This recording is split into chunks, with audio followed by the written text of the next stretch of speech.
If working more hours actually made you rich, overtime would be the fastest path to freedom.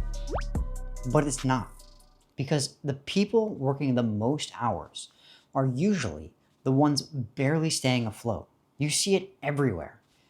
People waking up exhausted, driving to work half awake, pulling double shifts, living for Friday, and somehow still stressed about money. So that creates a weird question. If working hard doesn't fix your income, what actually does? Because most people are playing the game like it works like this: more hours, more money. But income doesn't scale like that. And this is the part that nobody really tells you. The economy does not reward effort, it rewards value. That's why someone digging holes in the sun makes less money than someone answering emails in air conditioning. Let's actually look at that. You could spend all day digging holes and someone might pay you $100, but someone else makes one phone call and closes a deal for $5,000.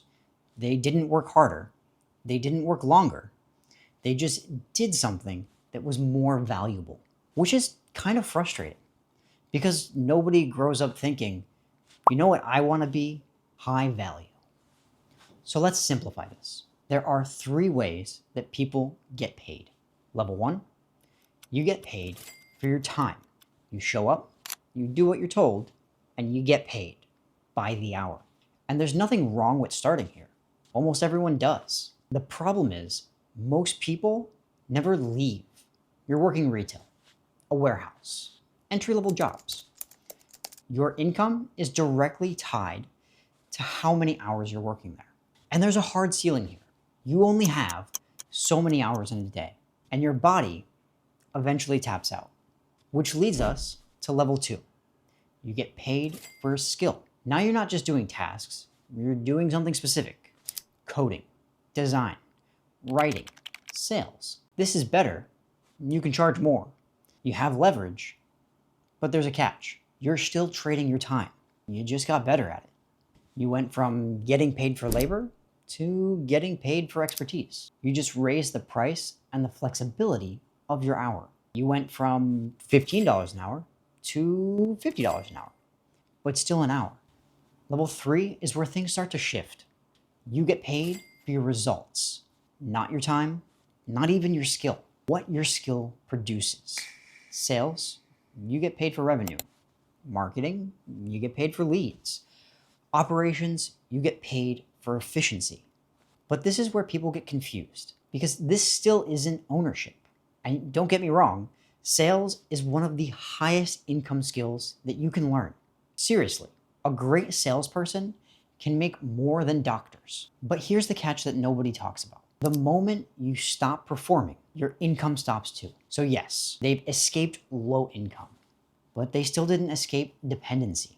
Meanwhile, the person who owns the company makes money from every single sales agent, even if they're not working.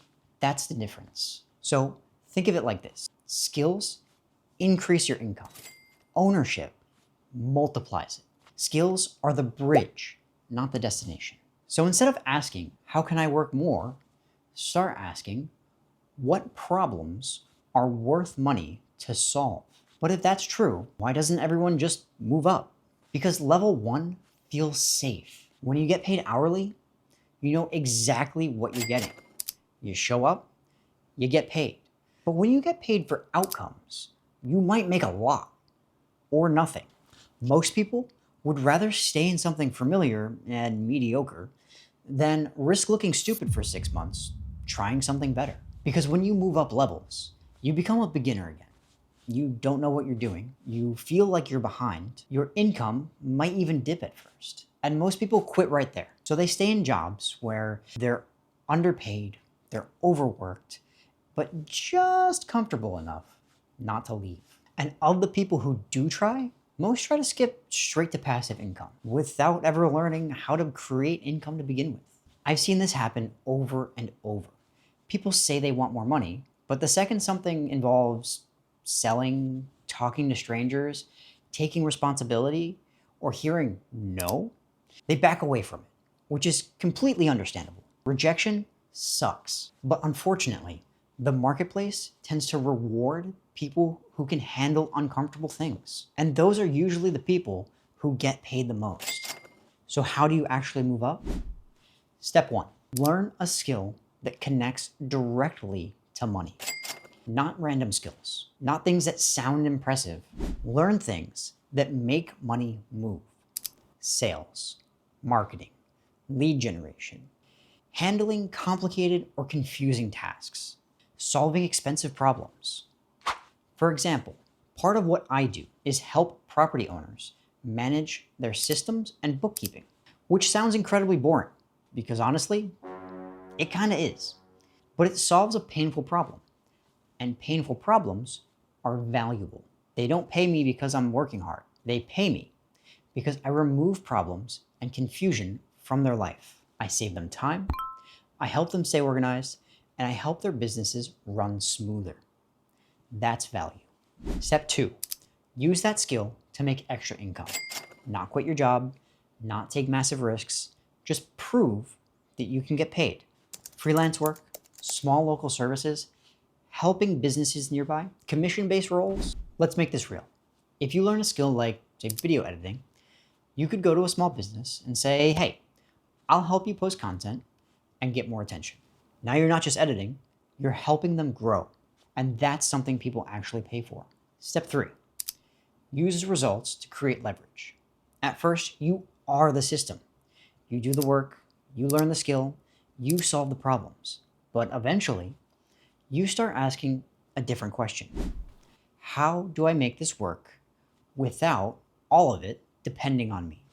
If you're editing videos, don't just edit, help them grow. Then build a system around that. If you're running ads, don't just run ads, help them get customers. Then figure out how to scale it.